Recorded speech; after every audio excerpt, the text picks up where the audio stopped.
Bom dia, são 8 horas e 15 minutos, terça-feira, 17 de março. Esta é a TV Senado, eu sou André Ricardo e você assiste agora ao Senado Agora. Nesta terça-feira, o Congresso Nacional deve promulgar a PEC do orçamento impositivo. A emenda constitucional foi aprovada em fevereiro pela Câmara. Poucas horas depois da solenidade, deputados e senadores vão voltar a se reunir para tentar votar o orçamento da União. O Congresso Nacional tenta votar o Orçamento Geral da União desde o ano passado. Até a última quarta-feira, a pauta estava trancada por vetos presidenciais. A demora do Congresso faz com que o governo seja autorizado a gastar apenas 1/12 da previsão orçamentária. A não votação do orçamento já está repercutindo, inclusive na vida de estados e municípios que dependem de repasse de recursos do governo federal para darem continuidade a determinadas obras e, por enquanto, o governo só está autorizado a gastar 1/12 do orçamento da União. Para a oposição, o atraso é resultado da desarticulação do governo. Votar o orçamento já no final de março é uma demonstração de incompetência do governo, que tem o Ministério do Planejamento que não planeja e que desrespeita a legislação do país, empurrando meses adiante a aprovação do orçamento. É lastimável que isso ocorra. Na noite desta terça-feira, o Congresso tenta mais uma vez aprovar o Orçamento Geral da União. No mesmo dia, será promulgada a proposta de emenda à Constituição que cria o orçamento impositivo. Graças a um acordo político, as novas regras já valem para este ano. Pelo texto, 1,2% da receita corrente líquida vai para emendas individuais dos parlamentares, com a condição de que metade do valor seja destinada para a saúde. Para 2015, isso significa 9 bilhões e 690 milhões de reais. As novas regras também estabelecem uma parcela crescente do orçamento para a saúde. O valor começa com 13,2% em 2016 e chega a 15% em 2020. O consultor legislativo explica que o texto muda a relação entre os poderes executivo e legislativo. Antes era o entendimento do legislativo, dos parlamentares, que para haver execução das programações decorrentes de emenda, teria que antes haver todo um acordo político e muitas vezes esses acordos estavam vinculados à aprovação de matérias. Com a PEC, quebra-se esse vínculo que, do ponto de vista parlamentar, é negativo. No orçamento de 2015, cada parlamentar pôde indicar gastos até o limite de 15 milhões de reais, divididos em até 25 emendas. Essas programações elas têm que ser executadas, independentemente de acordo, independentemente do parlamentar, independentemente do partido.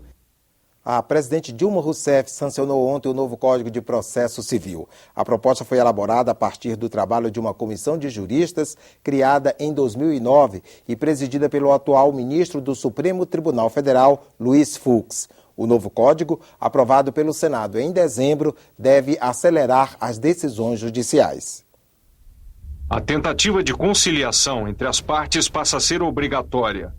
A mediação será realizada pelos centros judiciários de solução consensual de conflitos e pode evitar a abertura de processos que congestionam a justiça. Milhares de ações do mesmo tipo podem ser resolvidas com uma única decisão. São ações da primeira instância, por exemplo, contra planos de saúde, a Previdência ou operadoras de telefonia. Elas ficam suspensas até que o Tribunal Estadual ou Federal decida e o resultado vale para todas elas. Foram criados limites para o poder público recorrer às instâncias superiores da Justiça. Uma ação proposta contra a União até 1.000 salários mínimos não terá duplo grau de jurisdição. Os estados, 500 salários mínimos, os municípios, 100 salários mínimos. E também não terá duplo grau de jurisdição numa decisão de primeiro grau que respeitou a jurisprudência firmada pelos tribunais. Uma ação individual pode se transformar em coletiva se o juiz entender que o pedido que está sendo feito interessa a mais de uma pessoa. Por exemplo, uma ação contra uma empresa de telefonia por falta de sinal. O texto desestimula o recurso só para esticar o processo. A parte contrária, aquele que perde vai ter que pagar mais honorários para a parte contrária. E assim, na medida em que ele recorrerá mais, terá um custo mais alto que hoje não tem. O presidente da comissão de juristas que elaborou a proposta inicial de reforma do Código de Processo Civil elogiou o texto. Vai fazer com que a duração do processo seja extremamente reduzida, mais ou menos um percentual de 50%.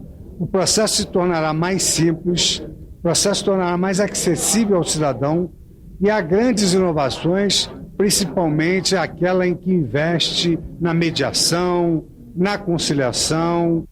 A Comissão de Assuntos Econômicos recebe hoje às 10h30 da manhã o ministro do Planejamento, Nelson Barbosa. Quem traz informações ao vivo, direto do Túnel do Tempo, é a repórter Mariana Abreu. Bom dia, Mariana. Bom dia, André. A crise econômica e as medidas de ajuste fiscal propostas pelo governo são tema da reunião desta terça-feira da Comissão de Assuntos Econômicos. E o convidado de hoje é o ministro do Planejamento. Nelson Barbosa deve falar, entre outros assuntos, sobre as ações de caráter fiscal das medidas provisórias 664 e 665, que tornaram mais rigoroso o acesso da população brasileira a benefícios previdenciários, como seguro-desemprego, seguro-defeso, abono salarial, pensão por morte, auxílio-reclusão e auxílio-doença. As medidas enfrentam oposição não só das centrais sindicais, como também dos parlamentares. Até o momento, as iniciativas receberam mais de 700 emendas dos congressistas. Outro tema que deve estar na pauta é a inflação. A variação acumulada nos últimos 12 meses chegou a 7,7%, acima, portanto, do teto da meta estabelecida pelo Banco Central, que é de 6,5%. Os senadores ainda devem tratar da medida provisória que foi devolvida pelo presidente do Senado, Renan Calheiros. Ela revisava as regras da desoneração da folha de pagamento de diversos setores da economia brasileira. O governo, então, ficou de editar um projeto de lei de mesmo teor para tramitar com urgência no Congresso Nacional. Só que a proposta ainda não chegou à casa.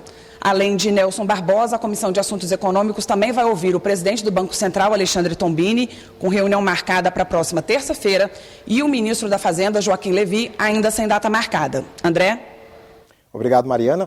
O Marco Legal da Biodiversidade é tema de uma audiência conjunta das comissões de Meio Ambiente, Agricultura e de Ciência e Tecnologia, hoje às 9 horas. O projeto, que tramita em regime de urgência no Senado, regulamenta o acesso e a exploração comercial do patrimônio genético brasileiro e garante que os benefícios cheguem às comunidades tradicionais. Biodiversidade. A totalidade dos genes, espécies e ecossistemas de uma região. O Brasil abriga cerca de 20% de todas as espécies do mundo. São 55 mil plantas, 3 mil peixes de água doce e mais de 500 mamíferos. Um gigantesco patrimônio que coloca nosso país na posição de detentor da maior biodiversidade do planeta. Uma riqueza que, explorada de forma adequada, pode gerar renda para comunidades tradicionais, índios, ribeirinhos e pequenos agricultores que já detêm conhecimentos e acessam de forma artesanal os benefícios da nossa biodiversidade. Um projeto enviado pelo Poder Executivo ao Congresso Nacional pretende simplificar a pesquisa e a exploração do patrimônio genético brasileiro. Aprovado na Câmara dos Deputados no ano passado, o projeto agora tramita em regime de urgência aqui no Senado, onde vai ser analisado por 5 comissões simultaneamente. Pelo projeto, empresas e pesquisadores brasileiros terão maior facilidade para conseguir autorização para pesquisas. As empresas estrangeiras poderão obter o mesmo benefício, desde que vinculadas a entidades nacionais. Hoje é preciso uma autorização do Conselho de Gestão do Patrimônio Genético, vinculado ao Ministério do Meio Ambiente, mas o processo pode levar vários meses e exige uma série de documentos. O governo alega que muitas empresas desistem de desenvolver seus produtos no Brasil diante das dificuldades. Quem usa os recursos genéticos para benefício produtivo são as indústrias alimentícias, né, e aí agricultura e alimentação, como se fala, é um grande conjunto. As indústrias farmacêuticas, remédios e outras coisas parecidas.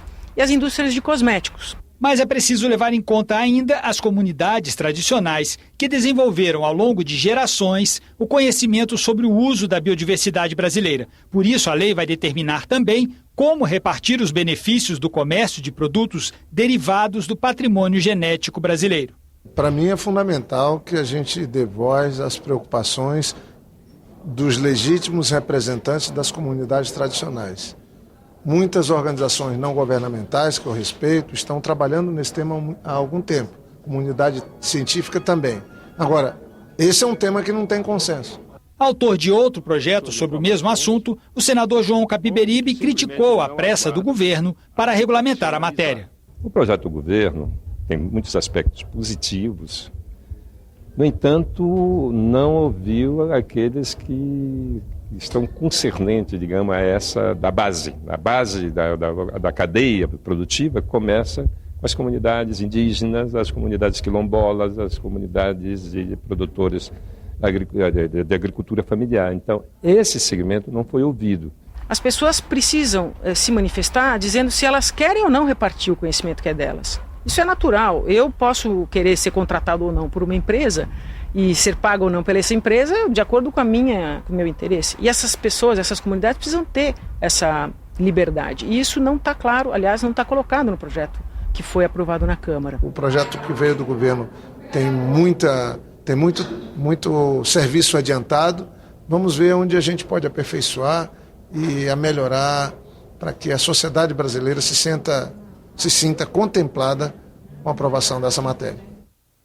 A Comissão de Educação, Cultura e Esporte se reúne hoje às 11 horas. Entre os assuntos em pauta está o projeto de lei que assegura aos alunos de escolas públicas a isenção das taxas de inscrição em processos seletivos para instituições públicas de ensino superior.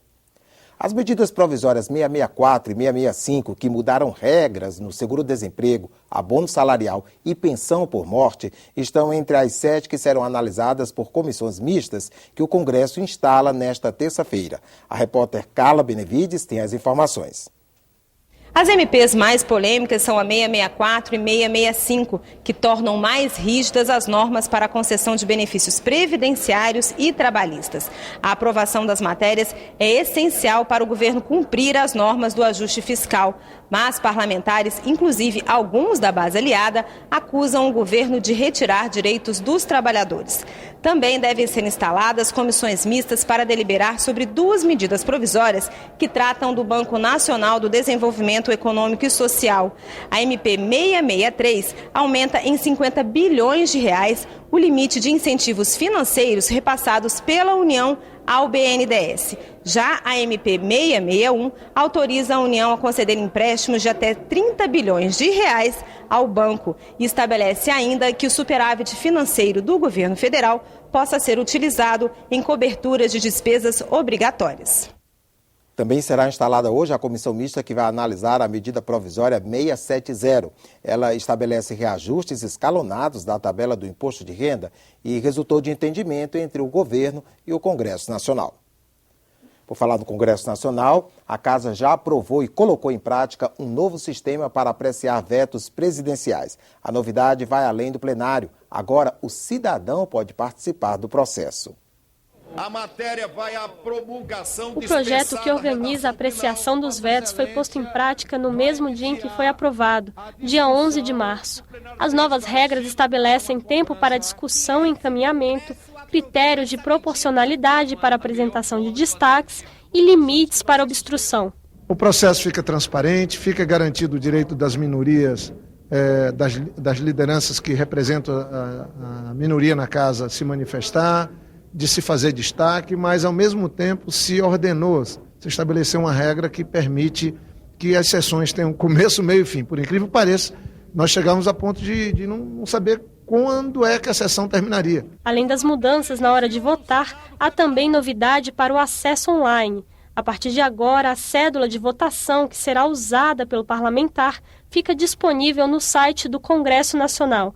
Com esse novo dispositivo, qualquer pessoa pode acessar, preencher e pesquisar a pauta de vetos. Qualquer pessoa, em qualquer computador, em qualquer lugar do mundo, né? Obviamente que nada mais é do que uma intenção de voto até aquele momento e passa a ser um voto propriamente dito somente quando o parlamentar entrega isso no plenário. A cédula fica disponível no site do Congresso assim que a sessão para apreciar os vetos é convocada. Além da cédula online, o novo sistema também publica na internet o resultado de todas as votações. A apuração de uma quantidade tão grande de dispositivos antes demoraria em torno de 15 a 20 horas. Né? A gente passava a madrugada aqui apurando os vetos. Agora não. em torno de 20 minutos, 25 minutos, a gente já consegue ter esses resultados. O acesso simplificado à cédula e ao resultado dos vetos é uma forma de reforçar a fiscalização da atividade legislativa e de ampliar a transparência no Congresso. É o que diz Antônio Queiroz, do Departamento Intersindical de Assessoria Parlamentar. Então, essa é uma medida extremamente oportuna e de respeito ao eleitor, para que rapidamente saiba como se pronunciou o seu representante, não apenas na primeira fase da formulação da política pública, quando votou a proposição, mas também depois de um eventual veto presidencial. Então, uma medida que merece todos os aplausos, porque vem no sentido de tornar mais transparente, mais ágil e na direção da prestação de contas. Por meio da página do Congresso Nacional na internet, o cidadão pode acompanhar e participar do processo de análise dos vetos. Ficamos por aqui. No decorrer do dia você acompanha outras informações nos boletins do Senado Agora. Enquanto isso, continue assistindo a nossa programação.